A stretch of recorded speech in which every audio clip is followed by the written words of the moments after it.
السلام عليكم ورحمة الله وبركاته. வரலாறு நிகரற்ற அன்புடையவமாகிய அல்லாஹ்வின் திருப்பெயரால் ஆரம்பம் செய்கிறேன். கணித்திற்குரிய சகோதரர்களே, சகோதரிகளே,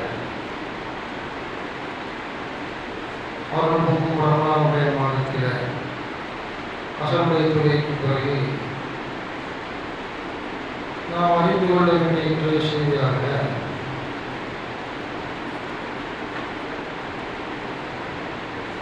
நபிகள் நாயகம் ஸல்லல்லாஹு அலைஹி வஸல்லம் காலத்தில் வியாபார முறைகளில் தந்திரங்கள் செய்வது, ஏமாற்றுவது. ஒரு வியாபாரம் செய்யக்கூடிய நேரத்தில் அதில் கூட ஏமாற்றி அவங்களுடைய வியாபாரங்கள் அமைந்திருக்கக்கூடிய விஷயத்தை பார்ப்போம். அது எப்படி தந்திரங்கள் செய்யலாம் அப்படின்னு கேட்டால், ரெண்டு குடும்பம் பக்கத்து வீட்டுக்காரர் என்ன செய்வா, வருஷ வீடுகளாக இருக்குமா, இவளுக்கு பிடிக்காத ஒரு ரேட்டு கேட்பான். தேங்காய் காரி வருவா, தேங்காய் கொண்டு வருவா, மீனை கொண்டு வருவா, கருவாடை கொண்டு வருவா, ஏதோ ஒன்று கொண்டு வரும் பொழுது இவன் பக்கத்து வீட்டுக்காரர் இவளும் கீரியும் பாம்பமாக இருப்பாள். இவர் ரேட்டை ஏற்றி விட்டுருவான். இப்போ வாங்குகிற விருப்பம் இருக்காது. வாங்குகிற விருப்பத்தோடு ஊற்றி கேட்பான், தேங்காய் எவ்வளோம்மா தேங்காய் அப்படின்னு கேட்பான். எவ்வளோ இந்த அரிசி பருப்பு எவ்வளோ கொண்டு வருங்க, ரோட்டில் வரக்கூடிய ஜாமான் தெருவுக்குள்ளே வர முடியல, என்ன அப்படின்னு மீனோ பாலோ ஏதோ ஒன்று கேட்கும் பொழுது அம்மா எவ்வளோ சொல்லுவாங்க, ரேட்டை சொல்லுவாங்க. ரேட்டை சொல்லக்கூடிய நேரத்தில் இவன் எதிரி பக்கத்து வீட்டுக்காரி அவன் வாங்குகிற நோக்கத்தில் ஊற்றி கேட்குறான். எதிரி என்ன செய்வா, ரேட்டை ஏற்றி விடுறது. ரேட்டை ஏற்றி விட்ட பிறகு வாங்க மாட்டாருல்ல, அது வேற ஒருத்தர் வாங்கிட்டு போவான். ரேட்டை ஏற்றி விடுற விஷயத்தை சொல்கிறாங்க. வந்துக்கிட்டு புகாரில் வரக்கூடிய 6963 படி இப்னு முரளியில் அறிவிக்கிறாங்க, வாங்கும் நோக்கமின்றி விலையை உயர்த்தி விடுவதற்காக ஏலம் கேட்பது மற்றும் பேரங்களின் பொழுது விலையை அதிகமாக கேட்பதற்கு இறை தூதர் நபியாக தடை விதித்தார்கள் அப்படின்ற செய்தியை பார்க்கணும். இதில் தான் வாங்குகிற நோக்கமின்றி விலை ஏற்றி விடுறது, அந்த மாதிரி விஷயத்தில் ஏலம் கேட்பதோ, பொருள் வாங்கும் பொழுது இந்த பக்கத்தில் ஒருத்தர் நிற்கிறான், இல்லை சண்டைக்காரி ஏதோ ஒரு விலை ஏற்றி விட்டு ரசிப்பதியும் வாங்க மாட்டான். இப்படி பார்க்குறதுக்கு சினிமாக்கள்லேயும் ஏலத்தை விடுவாங்க. இப்போ இந்த படையாச்சல்கள் ஏலங்கள்லாம் முடிஞ்சு போச்சு. எங்கள் ஊரில் ராமநாதபுரம் கீழக்கரையிலன்னா நாங்கள் என்ன சின்ன பிள்ளையாக இருக்கும், 10-15 வயசுலன்னா 20 வயசு வரைக்கும் இந்த ஏலம் படையாச்சலுக்கு சொந்தமான இடங்கள் இருக்கும். பப்பாளி பழம் ஏலம் விடுவாங்க. பப்பாளி பழம் தேங்காய் விடுவோமா வச்சு ஏலம் விடுவாங்க. ஒரு கூறு 10 ரூபாயிலேருந்து ஆரம்பிப்பாங்க. கூறு 10 ரூபா, 20, 50, எப்படி 200, 300, 500 போகும். இப்படி ஏலம். அந்த ஏலங்கள்லாம் இப்போ ஓஞ்சி போச்சு. இப்போ சில இடங்கள் இருக்குதான்னு தெரியலை. இப்படி ஏலங்கள் கேட்கும்போது ஏற்றி முடியும். இந்த செய்தானுக்கு வாங்குற நோக்கம் இருக்காது. ஏற்றி விடு எதிரி கேட்குறான்ல, என்ன செய்வான், ஏற்றி விட்றான். 500, 2000 அப்படி போயிடும். இந்த விலை ஏற்றி விட்டு அதில் அனுகூலம் அடைகிறது. கேட்ட வாங்கிட்டு போயிடலாம் சொல்லுவாங்க. நான் கடைசி ஏலம் 8 ஆண்டு ஏலம் தெரிவிப்பாங்க. முதல் ஏலம் எவ்வளோ, இப்படி கடைசி ஏலம் எவனு கேட்க மாட்டான். இவன் விலை ஏற்றிட்டு வாங்கிட்டு போயிடும். இவன் லாஸ்ட்டில் கேட்டானா 500,000 10,000 கேட்டிருப்பான். இது எல்லாம் தடுக்கிறாங்க. கேட்டவன்கிட்ட அந்த பொருளுடைய ரேட்டுக்கு எவ்வளோ இருக்கும், கண்டிப்பாக 500 ரூபா இருக்கும், 5000 ஏற்றிவிட்டு போயிடும். இந்த மாதிரி வேலைகள்லாம் நபிகள் நாயகம் ஸல்லல்லாஹு அலைஹி வஸல்லம் காலத்தில் வேறு சொல்ல தடுக்கக்கூடிய விஷயத்தை பார்க்குறோம்.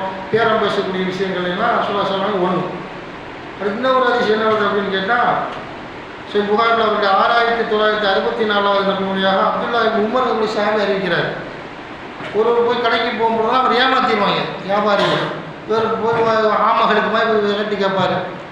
ஆமகளுக்கு மாதிரி போய் அவர் போகும்போது ஆளை பார்ப்பான், வந்துட்டான் மஞ்சமாக்கான், இவனுக்கு இந்த பொருளுடைய அறிவு கிடையாது, இப்படின்னு நினச்சி என்ன செய்வாங்கன்னு கேட்டால் ஏற்றி விட்டுருவாங்கன்னா அந்த மட்டமான பொருளை கொடுத்து தரம் குறைந்த பொருளை கொடுத்துலாம் ஏமாற்றி விடக்கூடிய விஷயத்தை பார்க்குறோம்.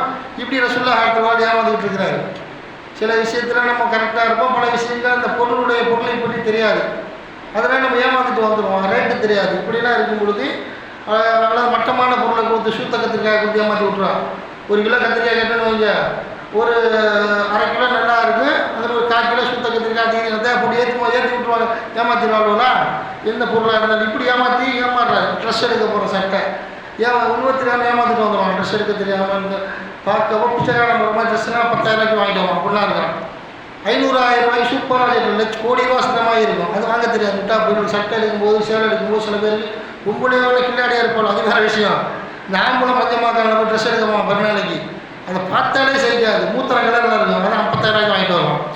ஆனால் ஒரு 500,000 ரூபா 2,000 ரூபாய்க்கு நல்ல சூப்பர் சட்டை இருக்குது. இப்படியும் ஏமாற்றிட்டு வர்றாங்க. இல்லை இவன் விஷயமா சொல்கிறாங்க, நபிகள் நாயகம் ஸல்லல்லாஹு அலைஹி வஸல்லம் காலத்தில் புகாரில் 6964 நபிமுறையாக பதிவு செய்யப்பட்டிருக்கிறது. அப்துல்லா இப்னு உமர் சாமி அறிவிக்கிறாரு, ஒரு ரசூலுல்லாஹ் முறையிறார், அல்லாஹ்வுடைய தூதரை நான் எங்கே கடைக்கு போனாலும் ஏமாத்திடுறாங்க, எந்த பொண்டாட்டிக்குள்ளே பேசுகிறாங்க, போய் நான் கடைக்கு போனால் என்னை ஏமாற்றி விட்டுறாங்க, எனக்கு அந்த பொருளுடைய தராதரங்கள் தெரியலை. ரசூலுல்லாஹ் சொல்கிறாங்க அப்படியா? அப்புறம் சொல்கிறாங்க, நீ யார்கிட்ட போய் வியாபாரம் பண்ணால் நீ கொடுக்கலாம், நீ போய் வாங்கக்கூடிய நேரத்தில் பொருளை வாங்கும்பொழுது இப்படி சொல்ல அந்த அதிசய அறிவிச்சுட்டு விளக்கம் கொடுக்குறேன்.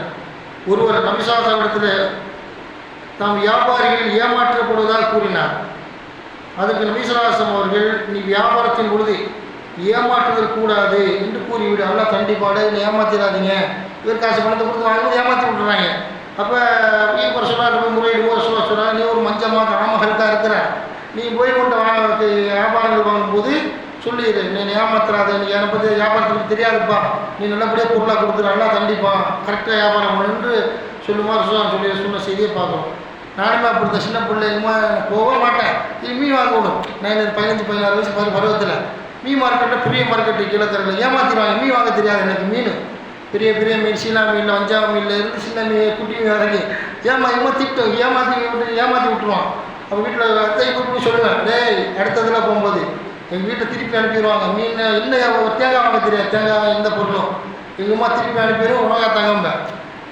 என்ன பையன் நம்ம கேட்குறேன் அப்படியே கடைக்கு கொஞ்சம் போடுவான், ரொம்ப தட்டு போட்ட பொருள் கொஞ்சம் ஓரளவுக்கு கொஞ்சம் அந்த பொருள் கொஞ்சம் தரமாக போடுவான். இந்த வார்த்தை சொல்லி கொடுக்குறாங்க. நான் நம்ம சொல்லுவேன், எங்கள் அம்மா திருப்பி விடுவாங்க, துக்கத்துலேருந்து வரேன், இது வேறு கிடத்துரு, அப்புறம் 1/2 மணி நேரம் 1 மணி நேரம் நடந்து வரணும், 1/2 மணி நேரம் நடந்து வரணும், மாற்றி எங்கள் அம்மா திருப்பி அனுப்பினாலும் பயன் போட்டுருவான்.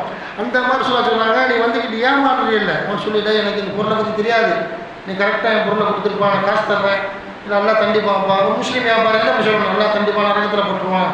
முஸ்லீம் வியாபாரி இல்லாட்டி அந்த மாதிரி சொல்லிக்கிற மாதிரி தான், ஏமாத்தாதேப்பா, இறைவனுக்கு பயந்துக்கப்பா, நீ நம்புகிற கடவுளுக்காக பயப்படுறான் அப்படின்னு சொன்னாங்க.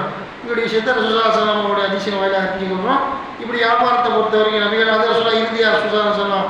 இன்றைக்குள்ள செய்தியில் இறுதியாக சொல்கிறாங்க, 6966 மொழி, மோசடி செய்பவன் ஒவ்வொருவனுக்கும் மறுமையினாலே ஒரு கொடி கொடுக்கப்படும், அந்த கொடியோடு மறுமையில் வருவான்.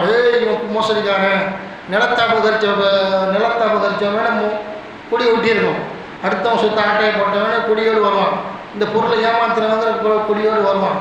என்னென்ன பொருளை பதவி புகழ் அந்தஸ்தில் மக்களை ஏமாற்றி நாசமாக்கினாங்க.